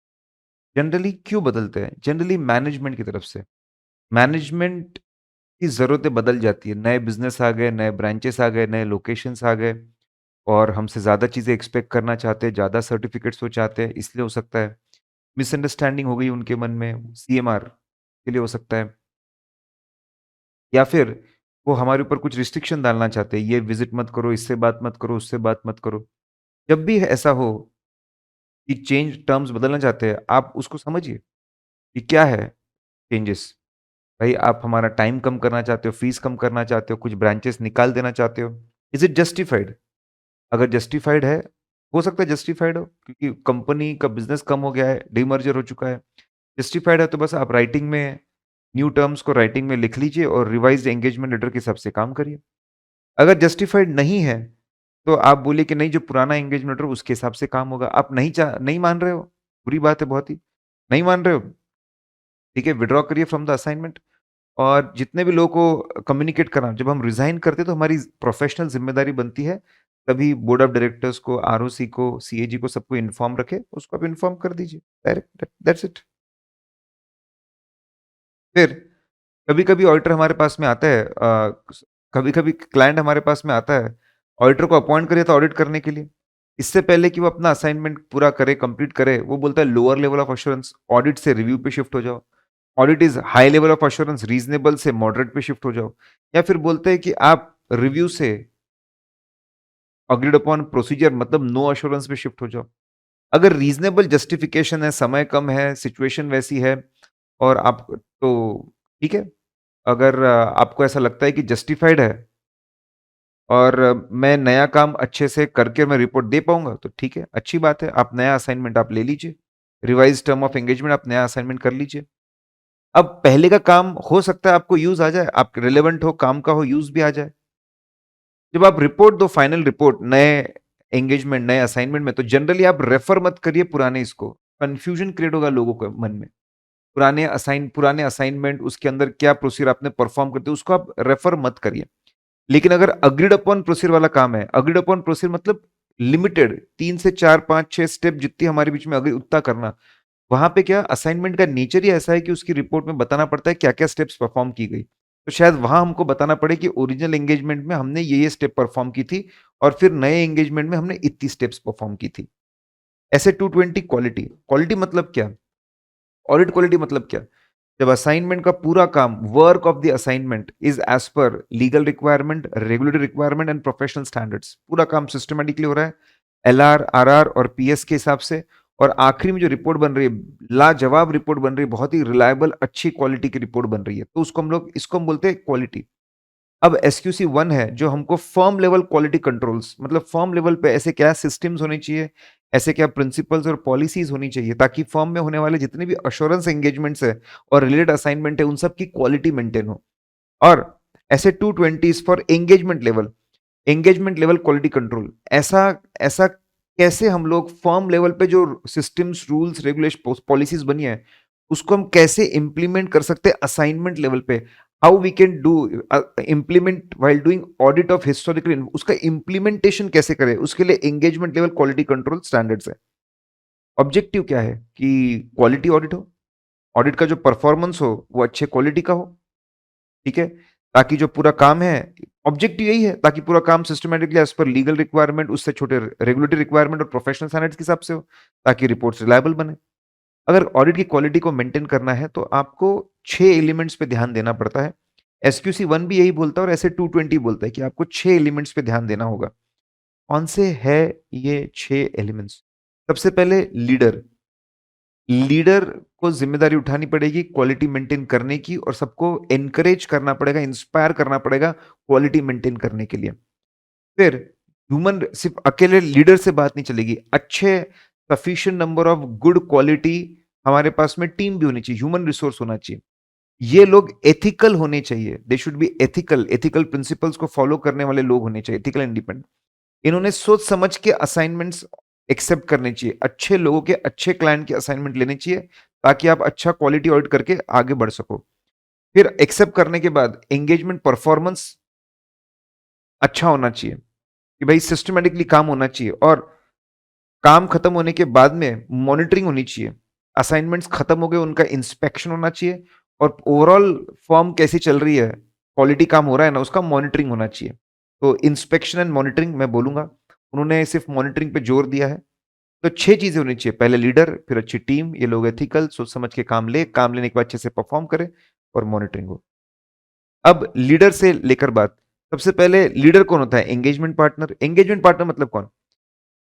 हमारे फर्म में का वो पार्टनर, या फिर कोई भी पर्सन जिसके ऊपर जिम्मेदारी है कि बेटा तेरी रिस्पॉन्सिबिलिटी है एंगेजमेंट को अच्छे से करवाना, और उसकी रिपोर्ट अच्छे से बनवाना, उसको हम एंगेजमेंट पार्टनर बोलते हैं। इंडिया में लेकिन सिर्फ पार्टनर ही असाइनमेंट को लीड करता है और साइन करता है, बाकी लोगों को परमिशन नहीं होती। तो अदर पर्सन्स की जब मैं बात करता हूं तो वो इतना रेलेवेंट नहीं है इंडिया के कॉन्टेक्स्ट में। फिर आगे, ठीक है, कभी कभी इंडिया के बाहर ऐसा होता होगा कि कोई पर्टिकुलर असाइनमेंट करना है तो और अप्रूवल लगता है किसी अथॉरिटी से, तो उसके पास में वो अप्रूवल्स और वो अथॉरिटी भी होनी चाहिए। अगेन इंडिया में ऐसी जरूरत नहीं है। तो अगर मैं टेक्निकल डेफिनेशन बोलूं, एंगेजमेंट पार्टनर मतलब ऐसा व्यक्ति जिसकी जिम्मेदारी है असाइनमेंट को परफॉर्म करके रिपोर्ट देना, और उसके पास में प्रॉपर अथॉरिटी से प्रॉपर परमिशन भी है। फिर एंगेजमेंट लीडर कौन है, एंगेजमेंट पार्टनर, उसका मतलब बताइए, जिम्मेदारी क्या है उसने, भाई बाकी किसी चीज की जिम्मेदारी कोई भी ले, लेकिन क्वालिटी को बरकरार रखने की जिम्मेदारी हमारे बंदे ने लेनी चाहिए। उसके उसके एक्शंस, उसकी उसके स्पीच, उसके मैसेजेस, उसकी बातें हमेशा ऐसी होनी चाहिए जो ये बोले कि क्वालिटी बहुत जरूरी है, नेसेसरी है, इसके साथ आप कॉम्प्रोमाइज नहीं करते हो। और उसने इन सब के थ्रू 4 बातों पे ध्यान देना चाहिए। पहले 2 बातें तो डेफिनेशन वाली है, कि सभी लोगों को सूचित किया जाता है, पूरा काम लीगल रिक्वायरमेंट्स, मिलिट्री रिक्वायरमेंट्स, और फिर उससे कम प्रोफेशनल स्टैंडर्ड्स के हिसाब से हो, रिपोर्ट सोच समझ के अप्रोप्रिएट रिपोर्ट बने। फिर अगले जो 2 पॉइंट है, अदर पॉइंट्स वो फोकस कर रहे हैं कि भाई फर्म के क्वालिटी कंट्रोल, फर्म की जो पॉलिसीज़ है क्वालिटी को मेंटेन करने के लिए जो सिस्टम है, उसको अच्छे से समझे सब लोग और उसको उसको समझे, उस पे भरोसा करे, उसके हिसाब से काम करे। और बिल्कुल बिना डर के कभी भी कोई आपके आपके दिल में कोई डाउट आता है, परेशानी होती है, बिना किसी डर के बिंदास शेयर करें एंगेजमेंट पार्टनर के साथ, ताकि अगर कोई पुअर क्वालिटी इश्यू है, उसको दूर किया जा सके। फिर इन लोगों को एथिकल रहना पड़ेगा, एथिकल और इंडिपेंडेंट रहना पड़ेगा। एथिकल प्रिंसिपल्स तो हम पढ़कर आए, अभी पढ़कर आए हम ऐसे 200 के अंदर। एसक्यूसी 1 ये बोलता है कि ऐसी पॉलिसीज और प्रोसीजर्स हो कि पूरी फर्म के अंदर जितने भी लोग हैं वो एथिकल प्रिंसिपल्स पे चले और इंडिपेंडेंट रहे। ऐसे 220 भी बोलता है, ऐसे 220 बोलता है कि एंगेजमेंट पार्टनर की जिम्मेदारी है कि उसकी टीम एथिकल और इंडिपेंडेंट है ना, ठीक है। अ, और वो बोलता है कि भाई देखो एंगेजमेंट पार्टनर, हम भरोसा फर्म लेवल पे जो पॉलिसीज प्रिंसिपल्स बने हैं टीम को एथिकल और इंडिपेंडेंट रखने के लिए, उसको सही मान करके उसको आप बिल्कुल भरोसा करिए और उसको आप इंप्लीमेंट करते जाइए। इसके लिए आप क्या करिए, इंक्वायरी करिए, किसी के पास कंपनी के शेयर्स है क्या, कोई कंपनी का रिश्तेदार है क्या, कोई पास्ट एम्प्लॉय है क्या, इंक्वायरी के डेटा कलेक्ट करिए, इवैल्यूएट करिए, छोटी मोटी बातों को इग्नोर करिए, बड़ी बातें होंगी तो टीम को बदलिए, ज्यादा सुपरविजन करवाइए ऐसे बंदों का, उसको ज्यादा टाइम अलोकेट करिए ताकि ये जो इश्यूज है उसको कंट्रोल किया जा सके, अगर एथिकल इश्यूज है तो। ये थोड़ी सीक्वेंस आगे पीछे हो गई है, पहले आता है लीडर, फिर आता है ह्यूमन रिसोर्स, और फिर तीसरे नंबर पे आता है हमारा एथिकल रिक्वायरमेंट। ह्यूमन रिसोर्स, भाई फॉर्म के अंदर अगर आपको क्वालिटी वर्क करना है, सफिशिएंट नंबर ऑफ लोग होने चाहिए, पढ़े लिखे नॉलेजेबल कॉम्पिटेंट लोग होने चाहिए, जिनके पास में टाइम टीम इक्विपमेंट्स हो और वो एथिकल प्रिंसिपल्स पे काम करना चाहते हो, ताकि काम सिस्टमेटिकली बार बार रिपीट होता है as per law rules and regulations, और रिपोर्ट अच्छी बने। इसमें कौन सी फर्म के अंदर रिक्रूटमेंट रेगुलर बेस पे एस्टिमेशन होना चाहिए, कितने लोग लगते हैं, क्या कॉम्पिटेंस और क्या कैपेबिलिटीज उनके अंदर होनी चाहिए। रिक्रूटमेंट की एक अच्छी प्रोसीजर होनी चाहिए कि अच्छे लोग ऑनेस्ट लोग, इंटीग्रिटी वाले लोग, नॉलेज वाले लोग सिलेक्शन हो। जो टेस्ट आप डिजाइन कर रहे हो, जो इंटरव्यू प्रोसेस आप डिजाइन कर रहे हो वो अच्छा हो। फिर रेगुलर बेसिस पे उनका परफॉर्मेंस इवैल्यूएट हो, उसके बेस पे उसको बेनिफिट्स मिले, उनका उनका कंपनसेशन, का प्रमोशन, करियर डेवलपमेंट उनके परफॉर्मेंस पे डिपेंडेंट होना चाहिए। अब अच्छा लीडर है, अच्छी टीम है, और एथिकल है ये लोग, सोच समझ के असाइनमेंट को लीजिए, क्योंकि ऑडिट कोलैबोरेटिव एक्टिविटी है। सोच समझ के असाइनमेंट को लेना है। 4 बातों को सोचना पड़ेगा, सामने वाला बंदा ऑनेस्ट है ना, इंटीग्रिटी वाला है ना, क्योंकि उसके हम भरोसा करने वाले हैं। फिर हमारी टीम कॉम्पिटेंट है ना, हमको स्पेस का काम आता है ना, हमको ई-कॉमर्स का काम आता है ना, हमको इंश्योरेंस का काम आता है ना, वो हम लोग को देखना पड़ेगा। हम एथिकल रह पाएंगे ना, हम एथिकल इंडिपेंडेंट रह पाएंगे ना, ठीक है, हम कुछ इश्यूज तो नहीं है, हमारे टीम में बहुत सारे रिश्तेदार या शेयर होल्डर्स या बिजनेस रिलेशन वाले तो लोग तो नहीं है, ये आप देख लिए। पहले सामने वाले को इवैल्यूएट किया, 2 बातें हमारी देखी, फिर जो बहुत बड़ी बातें हुई होंगी इस असाइनमेंट में, पुराने असाइनमेंट में, वो भी सोच लीजिए। ऐसी 4 बातें देखनी चाहिए। अगर असाइनमेंट एक्सेप्ट करने के बाद में कभी, अगर बाद में कभी ऐसी चीजें नजर आती है, असाइनमेंट एक्सेप्ट करने के बाद बाद अगर ऐसे इश्यूज नजर आते हैं कि भैया मुझे पहले पता होता तो मैं असाइनमेंट छोड़ देता, तो इमीडिएटली प्रॉम्प्ट एक्शन, बाकी पार्टनर से मिलकर बात करेगी क्या मुझे एक्शन स्टेप मुझे लेना होगा। अब असाइनमेंट लेने के बाद एंगेजमेंट परफॉर्मेंस, भाई काम बहुत सिस्टमेटिकली अच्छे से हो ताकि लॉ रूल्स रेगुलेशन का कंप्लायंस और स्टैंडर्ड्स का रिपोर्ट अच्छी बने, ठीक है। पॉलिसीज और प्रोसीजर्स होनी चाहिए फर्म के अंदर, पॉलिसीज और प्रोसीजर्स की भाई टीम को डायरेक्शन कौन देगा, दिशा कौन दिखाएगा, उनका काम सुपरवाइज कौन करेगा, जूनियर का काम खत्म हो रिव्यू कौन करेगा, और उनका काम फिर उसके बाद में रिव्यू करने के बाद रिव्यू कौन करेगा, ये सबकी पॉलिसीज प्रोसीजर्स बननी चाहिए। ये रिटर्न फॉर्म में होना चाहिए, फिजिकल हो सकता है, इलेक्ट्रॉनिक फॉर्म में हो सकता है, सॉफ्टवेयर हो सकता है, एक चेकलिस्ट के फॉर्म में हो सकता है। जनरली इसमें कौन सी बातें होती है, यहाँ पे बोला है कि पॉलिसीज जो काम कैसे हो सिस्टमेटिकली, इसकी पॉलिसीज अपडेटेड होनी चाहिए, लोगों को ट्रेनिंग और कोचिंग देनी चाहिए कि काम कैसे करते हैं स्टेप बाय स्टेप सिस्टमेटिकली, उनको ब्रीफिंग डायरेक्शन देना, उनके डायरेक्शन देने की बात लिखी होनी चाहिए कि भाई टीम को डायरेक्शन कौन देगा, एंगेजमेंट पार्टनर देगा, सीनियर मैनेजर देगा। फिर जब वो काम करते हैं तो उनको बताना चाहिए कि भाई लॉ रेगुलेशंस, रूल, स्टैंडर्ड्स के हिसाब से तुम काम करो। उनका एडिक्वेट सुपरविजन होना चाहिए, उनका रिव्यू होना चाहिए। खासकर रिव्यू किसका? जो उन्होंने बहुत बड़े-बड़े जजमेंट्स लिए, जो रिपोर्ट बनाई है, उसका रिव्यू होना चाहिए और हर चीज़ का डॉक्यूमेंटेशन। अगर इस तरह सिस्टमैटिकली आपने पॉलिसीज़, प्रोसीजर्स अगर बना के रखी है, अपडेटेड, ताकि पहले ट्रेनिंग हो, फिर डायरेक्शंस ब्रीफिंग हो, काम बराबर हो, सुपरविजन हो, रिव्यू हो चीज़ों का, फिर रिपोर्ट बने, फिर डॉक्यूमेंटेशन, तो होगा ना, सिस्टमैटिकली काम होगा। मॉनिटरिंग, ठीक है? आपने जो सिस्टम्स बनाकर रखी है, आपको रेगुलर बेसिस पे उसको मॉनिटर करना पड़ेगा। फर्म के अंदर पॉलिसीज प्रोसीड होनी चाहिए कि फर्म में जो ऑडिट करने की सिस्टम है, क्वालिटी ऑडिट मेंटेन करने की सिस्टम है, आज भी वो एडिक्वेट है ना, सभी एरियाज को कवर करती है। बदलते समय के साथ is it adequate, is it relevant और इज इट ऑपरेटिंग इफेक्टिवली? ये कंटिन्यूअस बेसिस पे रिपोर्ट जनरेट होनी चाहिए, मंथली बेसिस पे, क्वार्टरली बेसिस पे, जिससे ये पता चले कि हमारे सिस्टम्स बराबर काम चल रहे हैं ना।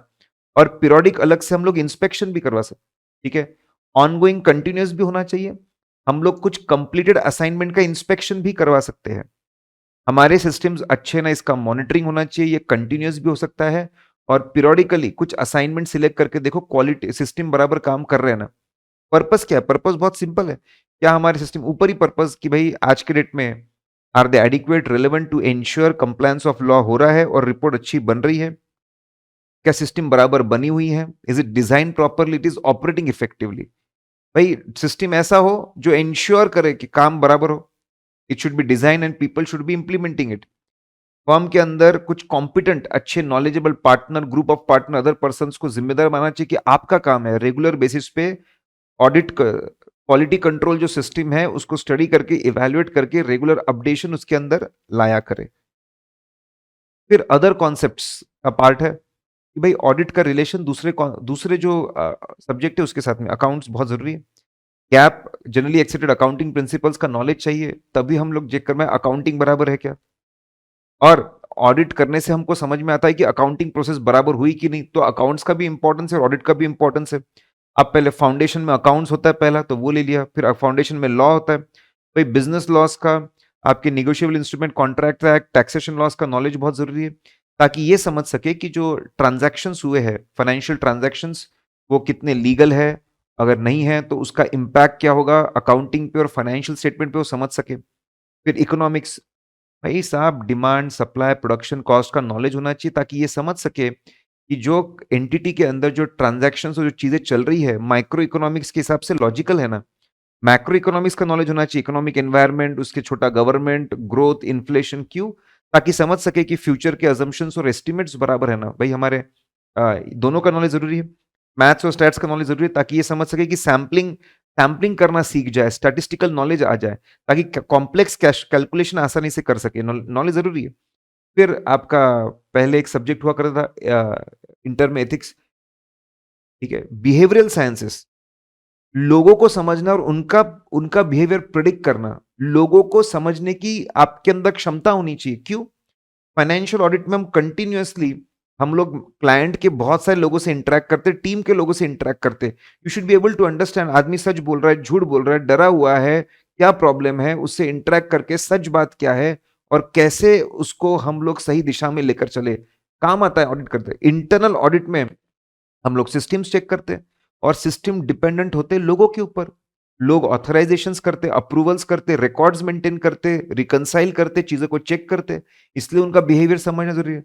मैनेजमेंट ऑडिट में टॉप मैनेजमेंट ठंडा दिमाग से चल रहा है ना, अच्छे से सारे बातों को समझ के डिसीजंस ले रहा है ना, क्वालिटी डिसीजन, ये देखना पड़ता है, फिर बिहेवियरल साइंस काम आएगा।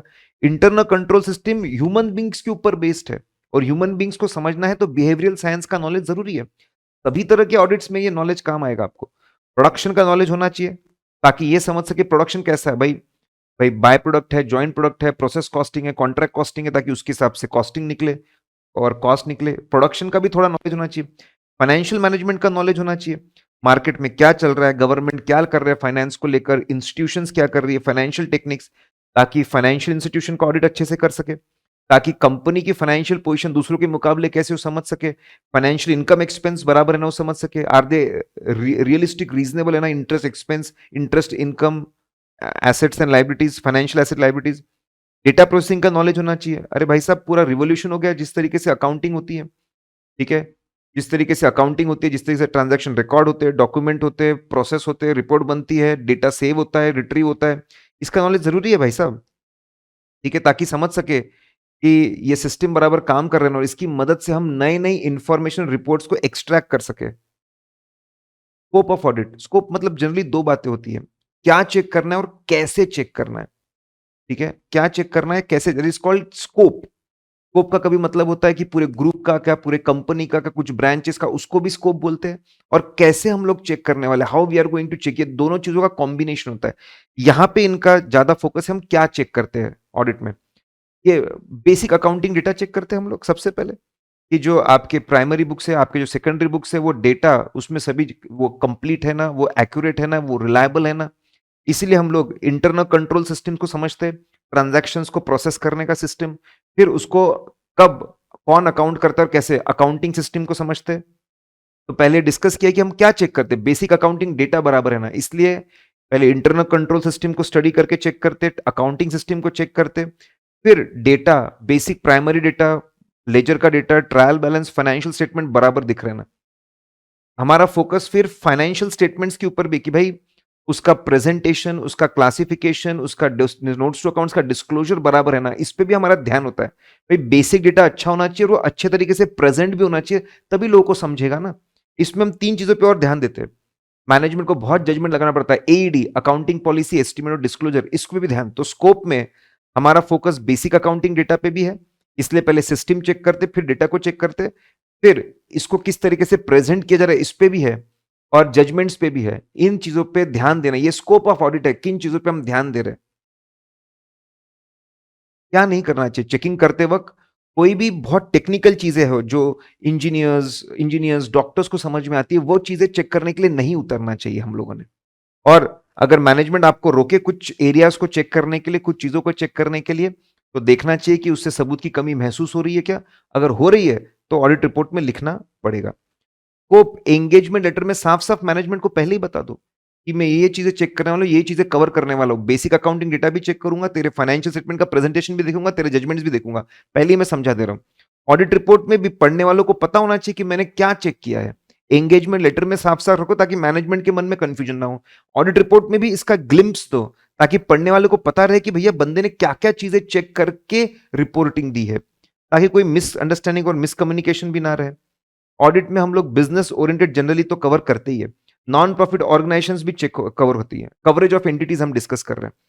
काफी जगह तो मैंडेटरी है, आपके आपकी कंपनी अगर है, सेक्शन 8 कंपनी है, मैंडेटरी है। जहां पे गवर्नमेंट ग्रांट लाइसेंस मिले वहां पे मैंडेटरी है, टैक्स एग्जेम्पशंस मिले वहां पे मैंडेटरी है। इसके अलावा, ठीक है, जहां पे नहीं भी है वहां पे लोग वॉलंटरली करवाते रहते हैं। तो दोनों तरह की एंटिटीज कवर होते हैं, ऐसा बोल रहे, कुछ खास बात नहीं। अब aspects to be covered in audit, देखिए कुछ चीजें घूम फिर कर वैसी ही आती है निकल कर। अब यहाँ पे एस्पेक्ट्स मतलब हम कैसे चेकिंग करते ये समझा रहे हैं। अभी स्कोप में क्या था, क्या चेक कर रहे हैं, मिलते जुलते, लेकिन अब इसको लेकर चलना पड़ेगा, शब्दों का हेर फेर है। वहां पे क्या चेक करते, यहाँ पे हम लोग कैसे चीजों को चेक करते। हम लोग पहले टेस्ट ऑफ कंट्रोल करते, कंपनी की इंटरनल कंट्रोल सिस्टम, परचेस कैसा, प्रोडक्शन कैसा, सेल कैसा, उसके अकाउंटिंग सिस्टम कैसे, वाउचर कैसे बनता, primary book, secondary book, trial balance, consolidation, उसके वीकनेसेस क्या है, इस पे हमारा फोकस होता है। कितने वीकनेस है, कहाँ वीकनेस है, मैनेजमेंट को बताते हैं। टेस्ट ऑफ कंट्रोल, हम क्या यहाँ पे एस्पेक्ट्स टू बी कवर्ड, हम कैसे चीजों को चेक करते हैं उस पे बता रहे हैं। पहले टेस्ट ऑफ कंट्रोल, फिर सब्सटैंशिएट करते हम लोग, फिर हम ट्रांजैक्शन बैलेंस डिस्क्लोजर को चेक करते कि भाई ये ट्रांजैक्शन वैलिड है ना, भाई अलाउड था ना, ये वैलिड है ना, as per law, MOA AOA contract के हिसाब से बना है ना, ये ऑथेंटिक है ना, सपोर्टिंग डॉक्यूमेंट रियल है ना, लॉ के हिसाब से बराबर है ना, रियल ट्रांजैक्शन है ना, कैपिटल वर्सेस रेवेन्यू डिस्टिंक्शन बराबर है, ट्रांजैक्शन में सभी ट्रांजैक्शन चेक हुए हैं ना। ठीक है, ये आखिरी पॉइंट भी उसी का है। फिर हम बात करते हैं बैलेंसेस में। पहले तो अकाउंट्स के अरिथमेटिकल एक्यूरेसी है ना, और उसकी assertions, existence, completeness, valuation, rights and obligation check करते हैं। यहां पे हम कैसे चीजों को चेक करते हैं उसमें, तो पहले टेस्ट ऑफ कंट्रोल, फिर सब्सटैंटिव प्रोसीजर्स हम लोग परफॉर्म करते हैं।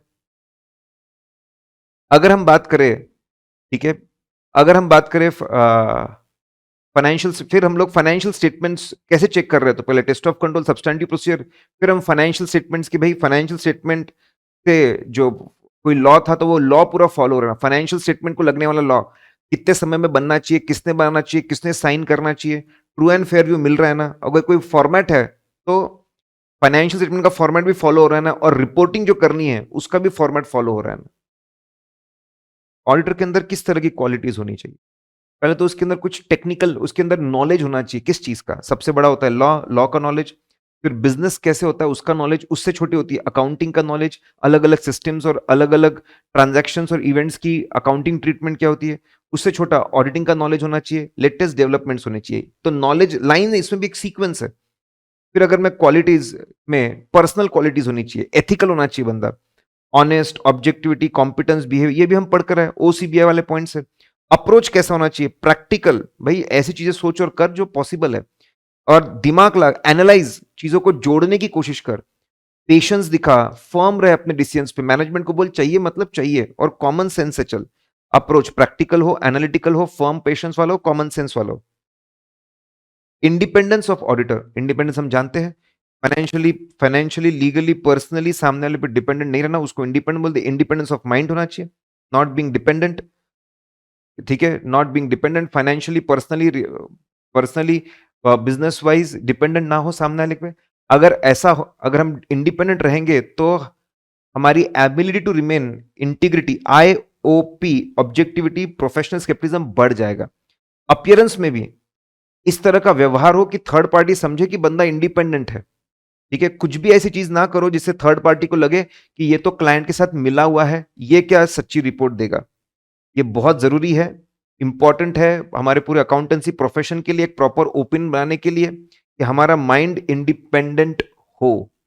इसीलिए हमको थ्रेट्स, हमको देखना पड़ता है ऐसी सिचुएशन हमारे इंडिपेंडेंस पे कब आंच आ सकती है। ऐसी सिचुएशन जब हम हमारे फंडामेंटल प्रिंसिपल्स फॉलो नहीं कर पाएंगे, इंडिपेंडेंस फॉलो नहीं कर पाएंगे, उसको बोलते हैं थ्रेट्स। फिर सेफगार्ड, उसको आपको कुछ करना पड़ेगा ताकि उस सिचुएशन से हम डील करें। हम रीचेकिंग करवा सकते हैं, ज्यादा सुपरविजन करवा सकते हैं, ज्यादा लोगों को लगा सकते हैं, ताकि वो थ्रेट्स में गलती होने के चांसेस कम हो जाए। या तो पूरी थ्रेट को जीरो करना पड़ेगा, बेटा शेयर्स बेच दे, बेटा धंधा बंद कर दे, या फिर रीचेकिंग कर करके ज्यादा लोगों को लगा लाकर एक्सेप्टेबल लेवल तक। तो इंडिपेंडेंस और इन सबके थ्रेट्स होते हैं, थ्रेट्स को समझना पड़ता है। हमको कुछ ऐसा करना पड़ेगा कि थ्रेट्स, ठीक है, या तो खत्म हो जाए या तो उसका लेवल एक्सेप्टेबली लो हो जाए, उसको सेफगार्ड्स बोलते हैं। थ्रेट्स आई एम फेयर करके शॉर्टकट है। Let's see one by one. Self interest threat, जब सिचुएशन ऐसी है कि ऑडिटर का बेनिफिट जुड़ा हुआ है क्लाइंट से, क्लाइंट की एक्टिविटी से, उसको हम बोलते हैं सेल्फ इंटरेस्ट थ्रेट। ठीक है, सबसे इंपॉर्टेंट उसके लिए होती है फीस। बहुत ज्यादा डिपेंडेंस है, 90% फीस एक क्लाइंट से आ रही है, फीस कॉन्टिंजेंट है। उस चक्कर में ऑडिटर गलत रिपोर्ट दे देगा। उसके लिए उसके बाद फीस से कम इंपॉर्टेंस उसका, अगर कोई फैमिली का, दूसरों का, खुद का या फैमिली का बिजनेस रिलेशनशिप है, वापस खुद का बेनिफिट जुड़ा हुआ है, उस चक्कर में गलत रिपोर्ट दे देगा। इन्वेस्टमेंट, डायरेक्ट शेयर्स में पैसा लगाया, शेयर्स डिबेंचर्स में, उसका वैल्यू कम ना हो जाए, उस चक्कर में गलत रिपोर्ट दे देगा। ठीक है, इनडायरेक्टली पैसे लगाए हुए हैं ऐसे म्यूचुअल फंड में जिसने बहुत ज्यादा इन्वेस्ट किया है, उससे छोटा उसका लोन, लोन, ठीक है, लोन दिया है लिया है, दोनों भी वापस दबाव क्रिएट करेगा कि सच्ची रिपोर्ट ना दे, झूठी रिपोर्ट दे, गलत रिपोर्ट दे। एम्प्लॉयमेंट रिलेटेड, भाई फ्यूचर में मुझे जॉब दे सकता है, खुद की फीस को बचाने के लिए, उससे छोटे बिजनेस को बचाने के लिए, उससे छोटे इन्वेस्टमेंट को बचाने के लिए, लोन को बचाने के लिए, एम्प्लॉयमेंट को बचाने के लिए, सेल्फ इंटरेस्ट रेट में गलत, ये सब सिचुएशन दबाव डालती है गलत चीज करने। फैमिलियरिटी, जब बहुत क्लोज रिलेशनशिप हो रहे क्लाइंट क्लाइंट उनके लोगों के साथ में, कि हमारी सिंपति, और हम सिंपति के चक्कर में गलत रिपोर्ट दे रहे हैं, उसको बोलते हैं फैमिलिटी थ्रेट। ठीक है, हमारे टीम मेंबर का क्लोज या इमीडिएट फैमिली रिलेशनशिप है, कंपनी के डायरेक्टर वो हमारा रिलेटिव है, फैमिलियरिटी थ्रेट। वहां का डायरेक्टर हमारा रिलेटिव है, वहां का ऑफिसर हमारा रिलेटिव है, या फिर ऐसा एम्प्लॉय जिसका बहुत ज्यादा इंपैक्ट है, जो बहुत क्लोजली रिलेटेड है, जो बहुत क्लोजली रिलेटेड है फाइनेंशियल स्टेटमेंट बनाने में। ठीक है, तो फैमिलियरिटी थ्रेट हो जाएगी, यार मेरा रिलेशन है उसके साथ में, हमारा पार्टनर वहां पे डायरेक्टर बन गया, ऑफिसर बन गया, एम्प्लॉय बन गया, जो फाइनेंशियल स्टेटमेंट बना रहा है। फिर यार मेरे बॉस के अगेंस्ट कैसे जाऊं, मेरे रिश्तेदार के अगेंस्ट कैसे जाऊं, मेरे बॉस के अगेंस्ट कैसे जाऊं। लॉन्ग एसोसिएशन है, बड़े बड़े गिफ्ट्स ले लिए, अब उसकी बुराई कैसे करूं, अब उसको बड़ा बुरा बुरा कैसे बोलूं, उसके अगेंस्ट कैसे जाऊं। इन सब से फैमिलियरिटी थ्रेट क्रिएट होती है। एडवोकेसी थ्रेट, एक तरफ आपने ऐसा असाइनमेंट लिया जहां पे आप उसके गुणगान कर रहे हो, प्रमोट कर रहे हो, उसका आईपीओ ला रहे हो, वैल्यूएशन ला रहे हो, ठीक है, उसके लिए केस लड़ रहे हो, दूसरी तरफ ऑडिट कर रहे हो, ठीक है, दोनों असाइनमेंट बैलेंस कैसे करोगे? हो सकता है कि उसके प्रमोशन के चक्कर में, उसको डिफेंड करने के चक्कर में तुम ऑडिट रिपोर्ट गलत दे दो। एक तरफ आप लिस्टिंग कर रहे हो, दूसरी तरफ आप ऑडिट कर रहे हो।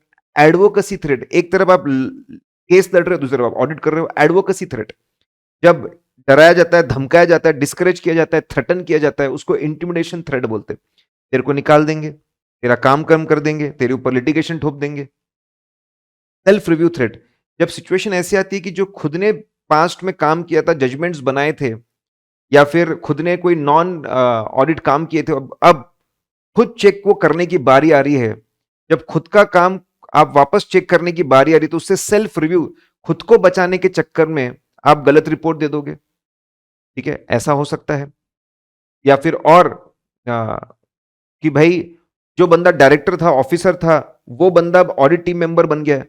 अब ऑडिट टीम मेंबर बनकर खुद का काम खुद चेक कर रहा है। सेल्फ रिव्यू थ्रेट्स, जब ऐसा है, जिस चीज को चेक कर रहा है उसको इसने बनाया था, internal control system, books of accounts, उसने ही सब कुछ बनाया, वो खुद ही चेक कर रहा है। सेल्फ रिव्यू थ्रेट, वहां के डायरेक्टर, वहां के एम्प्लॉइज हमारे फर्म में आकर ऑडिटर बन गए। Self review threat.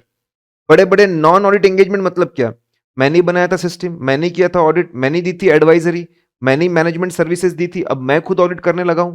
खुद का काम अगर खुद चेक करने जाओगे तो ये आपका बन जाएगा सेल्फ रिव्यू थ्रेट। अब ये वहां पे ज्ञान की बातें, सेफगार्ड्स बहुत डिटेल नहीं। सेफगार्ड जनरली कैसे होते हैं? अगर आपको थ्रेट वाली सिचुएशन लगी, आप लोगों से शेयर्स बिकवा दीजिए, आप टीम को बदल दीजिए, आप ज्यादा लोगों को लगाइए, आप ज्यादा सुपरविजन करिए, आप किसी और से रीचेक करवाइए चीजों को।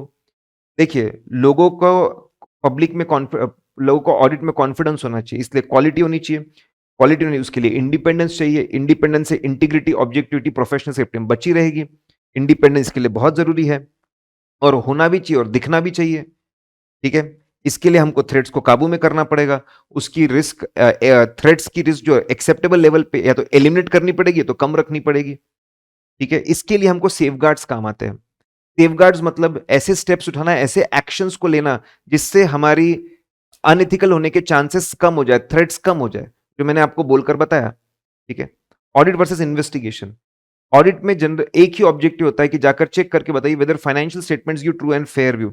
लेकिन इन्वेस्टिगेशन में स्पेशल पर्पस होता है। Objectives can keep changing from assignment to assignment. या तो आपके ऊपर रहेगा टू वैलिडेट अ फैक्ट, सही में जमीन की वैल्यू इतनी है क्या, सही में कॉस्ट ऑफ प्रोडक्शन इतना है क्या, चीजों को चेक करना, या फिर इवेल्युएट, हमने लोन देना चाहिए क्या, हमने पार्टनरशिप में जाना चाहिए क्या, एंड सो ऑन। ऑडिट में ऑब्जेक्टिव फिक्स है, यहां पे बदलते जा सकता है। ऑडिट में हम कोई प्री कंसीव नोशन से नहीं आते। यहां पर हो सकता है हम नोशन से आए कि भाई फ्रॉड हुआ है, नहीं हुआ है। ऑडिट रेगुलरली होता है, हर साल होता है जनरली। ये पीरियोडिकली होता है, मैनेजमेंट बोले तो ही होता है। ऑडिट इज मैंडेटरी और ये वॉलंटरी। देखिए, इसके बहुत डिफरेंस बनते हैं, लेकिन हमने उतनी डिफरेंस ली जितने मॉड्यूल के अंदर कवर्ड है।